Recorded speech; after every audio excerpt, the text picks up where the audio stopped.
is 2025, and whether people like it or not, in the latest installment of Insert Name Here Was Right, that name is Candace Owens.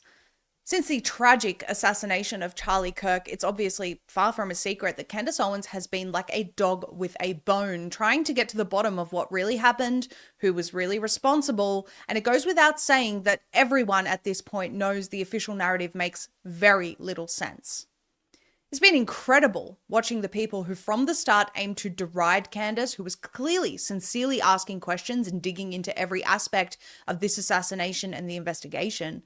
Something that most influencers at this point, and even people close to Charlie, seemed hesitant to do, with some people quite indifferent about getting to the bottom of this, and some people online have even been completely against asking any further questions. If you don't accept that 20-year-old gay trans enthusiast Zoomers write Shakespearean soliloquies confessing to every point that the public was questioning, you are simply a horrible person and defiling Charlie Kirk's legacy. You're insensitive, actually, if you don't completely trust the authorities and mass media who've been lying to you about everything for decades. But not this. Now they are totally telling you the truth. Trust the experts. In the midst of this leaked text saga, perhaps the most astounding thing has been to watch the insane influencer campaign to try to discredit Candace Owens and her efforts. But none other than TPUSA's spokesman Andrew Kolvet has confirmed that she was telling the truth. To give you a backdrop here, Candace last week claimed that a group chat existed where Charlie Kirk, just 48 hours before he was assassinated, communicated that he was unhappy with donors who were pulling funding due to him refusing to cancel Tucker Carlson at TPUSA events. She said that in that text exchange, Charlie communicated that because of this ongoing pressure to stifle free speech, he had no choice but to leave the pro-Israel cause. We have those texts now. They've been released. They're up on the screen for you to see right now. Now, we encourage everyone to go and watch his full remarks, but here is his confirmation that the screenshot of the group chat exchange is real. But I want to take the start of this show to address some of the things that have been going around on public, namely about a group text chain that has been made known and released by Candace Owens. And I just want to address it head on because, that was a screen grab that I had shared with people. So it is authentic. So why does all of this matter? Does this prove anything? Does this prove who killed Charlie? No, absolutely not. But what it does prove is that the weeks-long campaign by multiple influencers and even political leaders to paint Charlie's belief systems as something that were not evolving definitely existed. Think about who's been smeared relentlessly these past few weeks.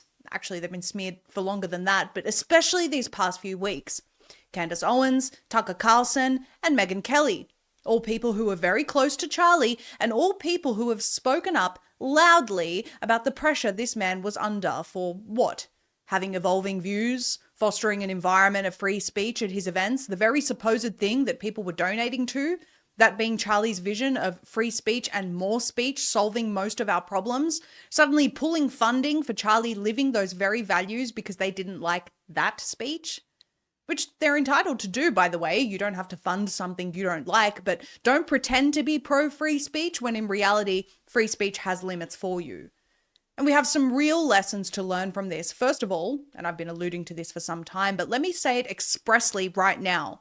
So much of what we see from paid influencers is exactly that.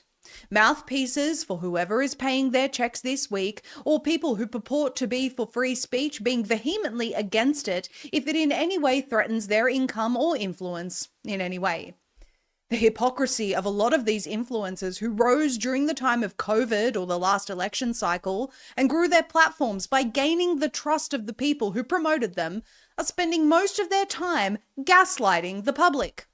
Flat out utilizing psychological manipulation tactics on the masses for the crime of asking questions. As I've said, the answer to so-called hate speech or speech people don't like or even people spreading lies is actually more speech. This is an example of just that. Candace said whatever she wanted, as she should, and the haters were out there trying to drive a bus over her for doing so, as they're entitled to do, by the way, in a free-speaking society. The truth came out, as it always does, and that's how the world checks itself.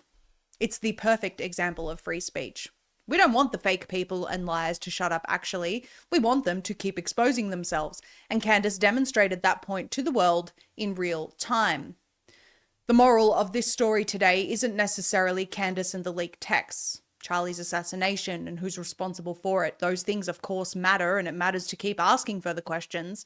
But the moral of this story is free speech, something Charlie always stood for, regardless of the outcome. What we've witnessed here is free speech in action.